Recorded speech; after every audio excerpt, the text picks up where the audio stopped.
Hello and welcome to Pisgah Labs. We have been asked to demonstrate what it might look like to deal with a single pitch rock climb that is more than half a rope length long, thereby requiring 2 ropes to descend, and the second person in the party is going to top rope the climb. So what I might suggest is that the leader stay at the top, issue a top belay, and lower the climber back down. And then the climber would then tie the 2 ropes together, and the leader would then pull the ropes up and execute a double rope extended rappel. So what that might look like is the climber ties in, they climb to the top of the route,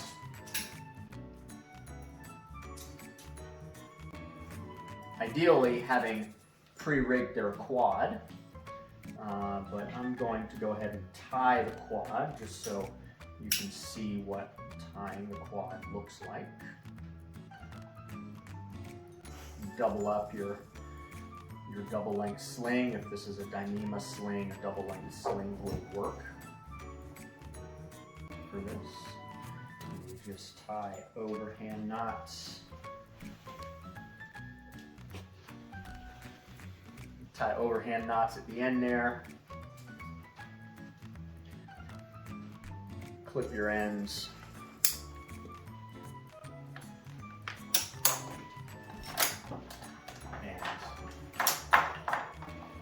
There's our anchor set up.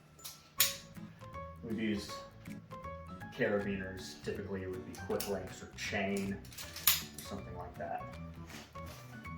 We also need some sort of tethering system. So I'm going to choose to use a double length sling here, basketed with a knot. Now I'm tethered in, I can call off belay, and I can pull up my ropes.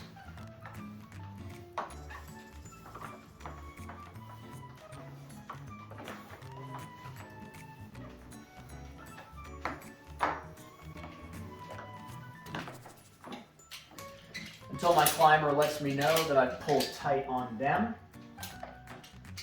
and then I will belay them up.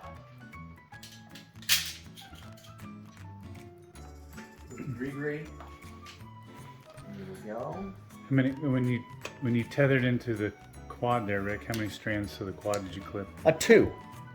And why'd you do that? You want to capture at least 2 for redundancy's sake. Depending on how many strands are actually in the quad, in between the knots. If there are only 4 strands, I prefer to capture 2. If you were to capture 3, then you are left with only 1 strand on the other side.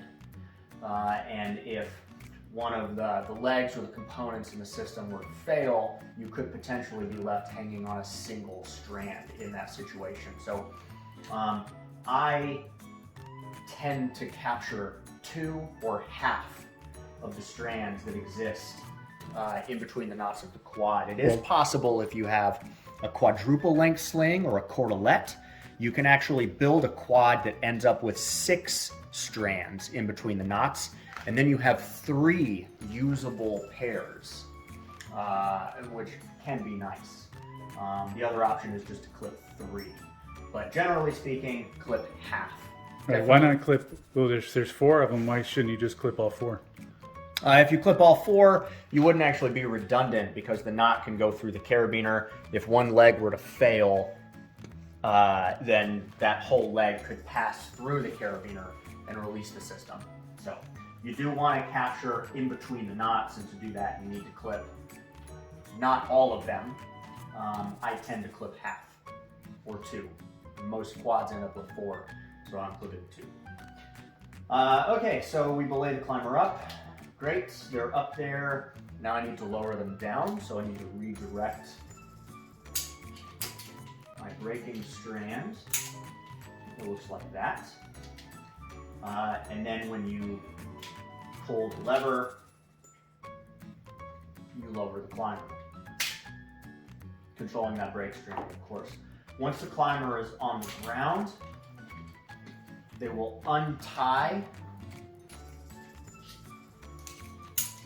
from the rope, and then they'll tie the two ropes together with a flat overhand, stressed and dressed, with enough tail, maybe 15 inches of tail. And then you can begin to set up the descent system. So what I won't be all the way down there on the ground. We'll prepare ourselves to clean the system.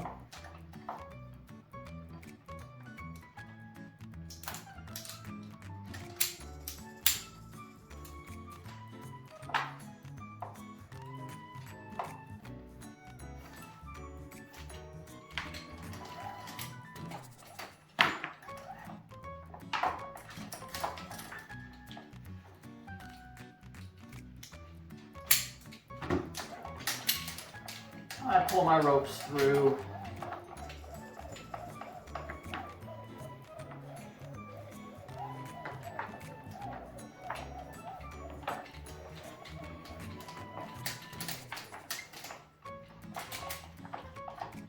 Until my joining knot has reached the anchors.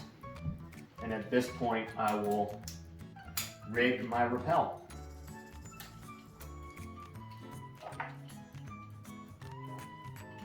I'm going to rig my backup first.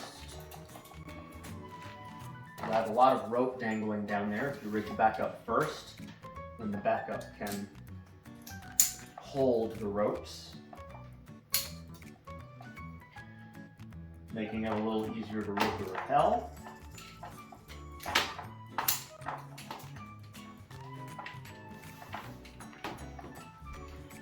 So I'm locked and unlocked and rigged properly, and I'm backed up. And so at this point now, I'm ready to clean the system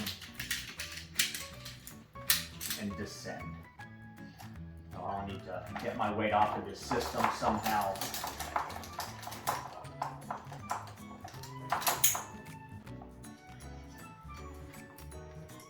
And then I can rappel. There's lots of ways to deal with this specific scenario. This is just one of them. It's quick and efficient.